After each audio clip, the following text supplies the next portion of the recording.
বলা হয়েছিল সে হবে নেক্সট কাকা। চড়া মূল্যে তিনি এসেছিলেন স্পেনের ক্লাব রিয়াল মাদ্রিদে, কিন্তু অতিরিক্ত স্বপ্নই তার জন্য বিপত্তির কারণ হয়ে গেল। ব্রাজিলের পরবর্তী কাকা হারিয়ে গেলেন, বলা যায় নিজের জায়গা থেকে সরে গেলেন অনেক দূরে। রিয়াল মাদ্রিদ থেকে বর্তমানে স্পেনের দ্বিতীয় বিভাগ লিগে রেইনারের গল্পটা বেদনার ও আফসোসের। সেই গল্প নিয়েই বিস্তারিত থাকছে প্রতিবেদনে। ভিনিসিয়াস ও রদ্রিগোকে কে না চিনে? রিয়াল মাদ্রিদের হয়ে এই ডুও খেলেছেন 550 ম্যাচ সম্মিলিতভাবে। এর মাঝে 2 চ্যাম্পিয়ন্স লিগ জয় করেছেন, গোল অ্যাসিস্টও করে যাচ্ছেন নিয়মিত। মাদ্রিদের বর্তমানে 2 পোস্টার বয় এই ব্রাজিলিয়ান ডুও। ক্লাব পারফর্ম করে জাতীয় দলেও নিয়মিত এই 2 তারকা। এই ভিনিসিয়াস আর রদ্রিগোর সাথেই আরও এক ব্রাজিলিয়ানকে কিনে নেয় রিয়াল মাদ্রিদ।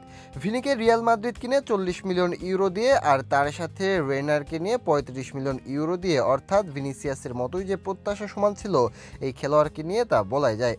প্রত্যাশা থাকবেই বা না কেন, ব্রাজিলের যুব দলে খেলে অলিম্পিকে স্বর্ণ জয় করেছেন। তখনকার ব্রাজিল দলে খেলা ফুলব্যাক ফিলিপে লুইস তাকে বলেন কাকার চেয়ে বেশি দক্ষতা তার আছে।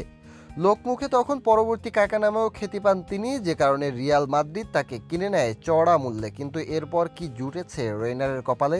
মাদ্রিদে এসে যোগ দেন মাদ্রিদের বয়সভিত্তিক দলে। কোস্তিয়ার হয়ে কিছুদিন খেলার পর তাকে নিয়ে বড় স্বপ্ন দেখে রিয়াল মাদ্রিদ, যে কারণে তাকে লোনে দেয় ডর্টমুন্ডের মতো ক্লাবে। কিন্তু ব্রাজিল থেকে এসে জার্মান লিগ খেলাই যেন কাল হয়ে দাঁড়ায় তার জন্য। ডর্টমুন্ডের হয়ে সুযোগ পাচ্ছিলেন না সেভাবে, সুযোগ পেলেও নিজেকে মেলে ধরতে পারেননি। নিজের প্রথম মৌসুমে 19 ম্যাচে করেছেন মাত্র 2 গোল অ্যাসিস্ট। যদিও বেশিরভাগ সময় বদলি নেমেছেন তিনি, তবুও এই পরিসংখ্যান সন্তুষ্ট করার মতো নয় কাউকেই। এরপরও আরেক মৌসুমে জার্মান ক্লাবটির তাকে দলে রাখে। ভাবা হয়েছিল প্রথম মৌসুমে হয়তো মানিয়ে নিতে সমস্যা হচ্ছে তার, তবে পরের মৌসুমে একদম লেজে গোবরে অবস্থা হয় রেইনারের। 20 ম্যাচ খেলে একটিও গোল অ্যাসিস্ট আদায় করতে পারেননি এই ব্রাজিলিয়ান। ফলে তার সাথে লোনের মেয়াদ বাড়ায় না ডর্টমুন্ড। এই খেলোয়াড়কে নিজ লিগের সাথে মানিয়ে নিতে এবার জিরোনায় পাঠায় রিয়াল মাদ্রিদ। সেখানে এসেও খুব বেশি ঝলক দেখাতে পারেননি।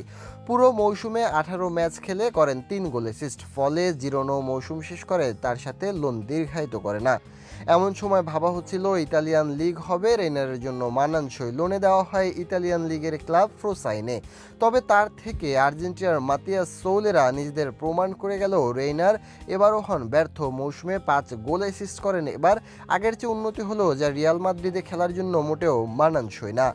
অগত্য তাকে নিজেদের যুব দলেই নিয়ে আসে মাদ্রিদ। তবে মাদ্রিদ কোচ আনচেলত্তির পরিকল্পনায় আসেননি তিনি, তাকে অন্য ক্লাব খুঁজতে বলা হয়। সেখানে শীর্ষ কোনো ক্লাবে তাকে নিতে আগ্রহ হয়নি। শেষ পর্যন্ত স্পেনের দ্বিতীয় বিভাগ লিগের ক্লাব গ্রানাডায় যান তিনি। সেখানে এই মৌসুমে 1 গোল ও 4 অ্যাসিস্ট করেন। অর্থাৎ এখানে এসেও নিজেকে যে খুব একটা মেলে ধরতে পারেননি এই ব্রাজিলিয়ান তরুণ। এখনও মাদ্রিদের অংশ হলেও আগামী দিনে এই ক্লাবটিতে যে রেইনারের ভবিষ্যৎ হবে না সেটা অনেকটাই নিশ্চিত। আর সেখানেই যেন আফসোসের গল্প, আরও এক ব্রাজিলিয়ান প্রতিভার হারিয়ে যাওয়ার গল্প।